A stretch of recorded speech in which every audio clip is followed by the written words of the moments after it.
Warriors' Stephen Curry says he spoke with Adam Silver about Robert Sarver discipline, calls impending Suns sale exactly what should have happened. Golden State Warriors star Stephen Curry, speaking publicly on the Robert Sarver matter for the first time Sunday, said he had private conversations with Commissioner Adam Silver regarding the punishment handed down by the league to the embattled Phoenix Suns and Mercury owner. "I got Silver's point of view of what decisions and, I guess, mechanisms he had to intervene and bring down a punishment that was worthy of the actions that we were all responding to and representing the league as a whole and protecting the integrity of the league and the standard that we set terms of from execs, ownership, all the way down to players," Curry said while addressing the situation during the Warriors Media Day.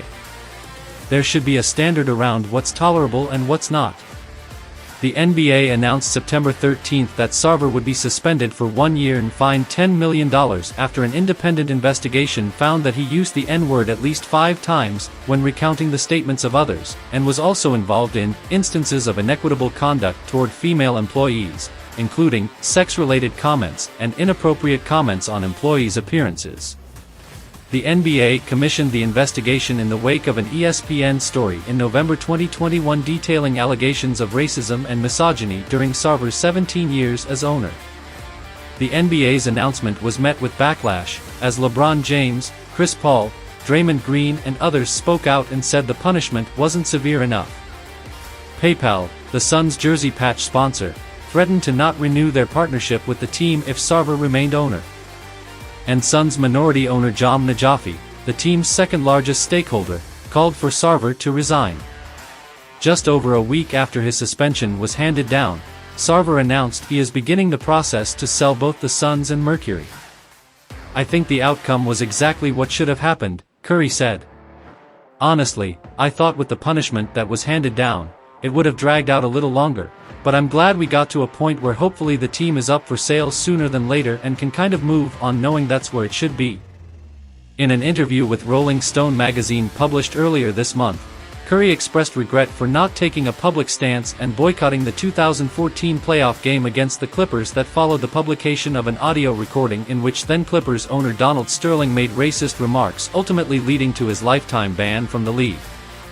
Curry commended James, Paul and Green, his teammate on the Warriors, for using their public platforms to speak out on Sarver, and expressed appreciation to Silver for answering his call. "The top players who have vested interests in protecting the league as well, all that stuff matters, and you want to have swift responses and reactions to stuff like that," Curry said.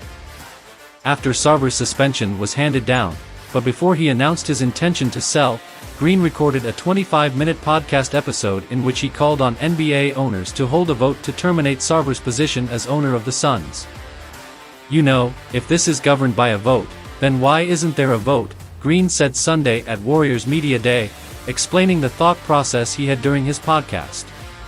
"It's a 100% fireable offense. It's 100% forcible, to force a sale type of event. So why isn't there a vote if that's what has to happen? I was very happy to see that he was selling the team because I think that's right," Green continued. "When you look at some of the things that people has gotten in trouble over, I think that falls under the same boat. And we're all a part of this league, and no one person is bigger than the league. If that goes for us as players, that goes across the board. We're still all a part of the league, no matter what level you're at."